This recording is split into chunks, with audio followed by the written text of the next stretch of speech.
8월 22일 토요일 새벽 예배를 시작하도록 하겠습니다. 함께 찬송가 322장 세상의 헛된 신을 버리고 같이 함께 찬양하시겠습니다.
오늘의 말씀은 이사야서 31장 1절부터 3절까지 말씀입니다.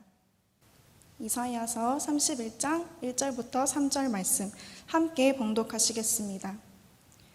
도움을 구하러 애굽으로 내려가는 자들은 화 있을진저 그들은 말을 의지하며 병거의 많음과 마병의 심히 강함을 의지하고 이스라엘의 거룩하신 이를 앙모하지 아니하며 여호와를 구하지 아니하나니 여호와께서도 지혜로우신즉 재앙을 내리실 것이라. 그의 말씀들을 변하게 하지 아니하시고 일어나사 악행하는 자들의 집을 치시며 행악을 돕는 자들을 치시리니 애굽은 사람이요 신이 아니며 그들의 말들은 육체요 영이 아니라. 여호와께서 그의 손을 펴시면 돕는 자도 넘어지며 도움을 받는 자도 엎드러져서 다 함께 멸망하리라. 아멘. 샬롬.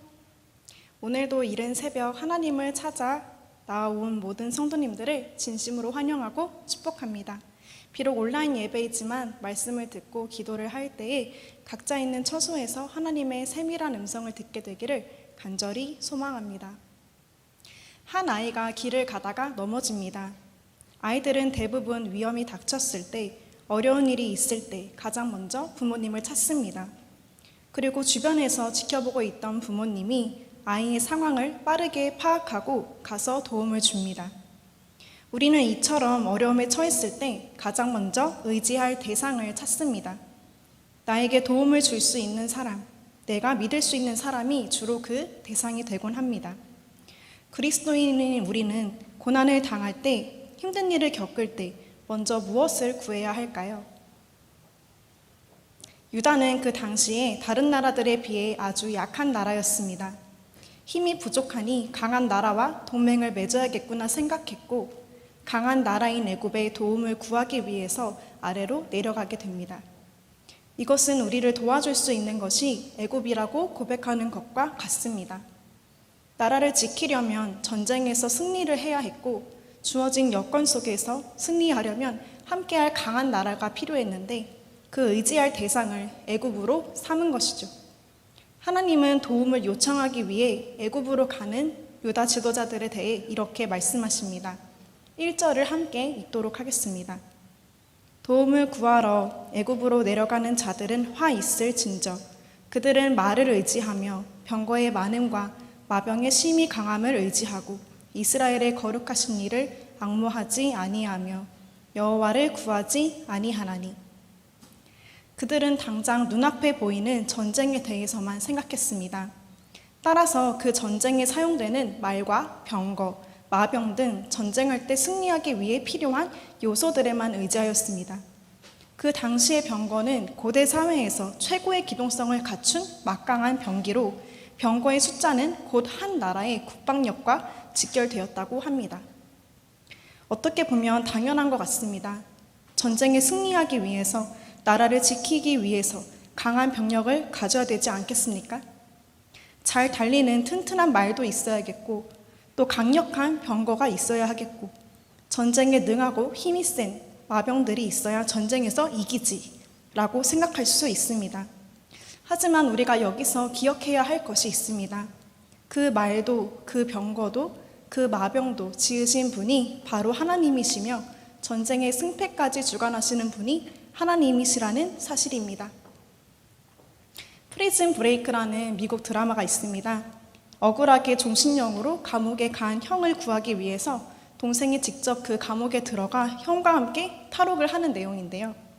동생이 탈옥을 하기 위해서 제일 먼저 한 것은 설계도를 찾는 것이었습니다. 설계자가 어떤 것을 어떤 회사에 어떤 부품으로 만들었는지까지 아주 세세하게 기록해 놓은 설계도였습니다. 그것 때문에 설계도를 파악해서 탈옥할 구체적인 계획을 짤 수 있었습니다.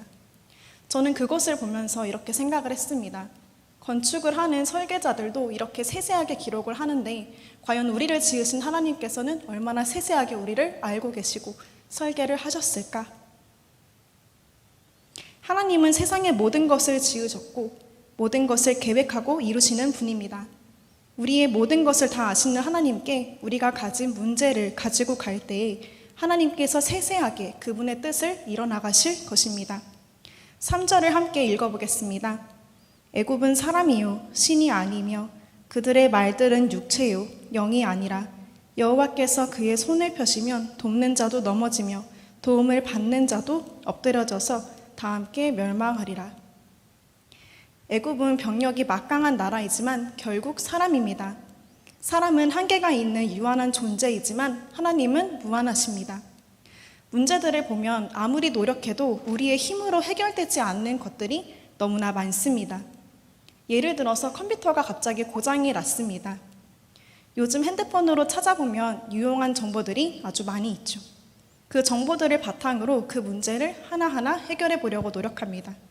가끔은 그 검색을 통해서 알아낸 정보들로 어느 정도 문제를 해결하기도 하지만 끝까지 문제가 풀리지 않을 때가 있습니다. 그러면 우리는 그제서야 전문가를 찾습니다. 컴퓨터 전문가가 오면 내가 몇 시간 동안 붙잡고 있던 그 문제가 엉켜있는 실타래처럼 엉켜 있었는데 짧은 시간에 탁 풀리는 것을 경험할 수 있습니다. 이처럼 우리의 문제들이 당장 눈앞에 너무 큰 것들처럼 보이지만 하나님 앞에 그 문제를 가지고 나아간다면 문제가 하나님보다 작아 보이게 되고 하나님의 도우심으로 풀려지고 깨닫는 역사를 경험하게 됩니다. 물론 하나님의 뜻에 합하다면 말입니다. 따라서 어려운 순간들이 찾아올 때 부족한 우리의 힘으로 헛된 것을 구하며 안간힘을 쓰기보다 잠잠히 하나님을 구하시는 우리 성도님들이 되시기를 바랍니다. 잠잠히 하나님을 구하라는 것이 아무 노력도 하지 말라는 뜻은 아닙니다. 다만 무엇을 하든지 하나님을 최우선 순위로 둬야 한다는 것입니다. 우리는 예배를 드릴 때 하나님께 영광을 돌리기 위해서 예배를 드립니다. 그저 하나님을 바라볼 뿐인데 하나님께서 우리에게 예배를 통한 은혜를 허락해 주시는 것입니다. 그때 우리는 하나님을 만나고 은혜를 경험하게 되죠. 이때 우리의 우선순위가 바뀌면 안 됩니다. 순전히 은혜를 받기 위해서 예배 자리에 나아오는 것은 잘못된 것입니다. 하나님은 분명 우리에게 은혜를 주실 것이지만 하나님께 영광을 돌리기 위해 예배를 드리는 것이며 그 은혜는 우리가 그저 선물로 받는 것입니다. 주객 전도가 되어서는 안 되는 것이죠. 우리에게 어려움이 주어졌을 때 인간적인 노력을 하기보다 먼저 하나님을 바라보고 하나님을 구한다면 하나님께서 우리의 마음을 헤아리시고 기뻐하시며 도움을 주실 것입니다. 오늘의 말씀을 정리합니다. 우리는 어느 때든지 하나님을 바라보고 하나님을 구해야 합니다. 특히 우리는 지금 코로나19로 인해 어렵고 힘든 상황들을 지나가고 있습니다. 어떠한 노력들을 기울이는 것 또한 필요하겠지만 그 전에 우리는 가장 먼저 하나님께 나아가고 하나님께 물어야 할 것입니다. 구하는 것도 믿음이 필요합니다.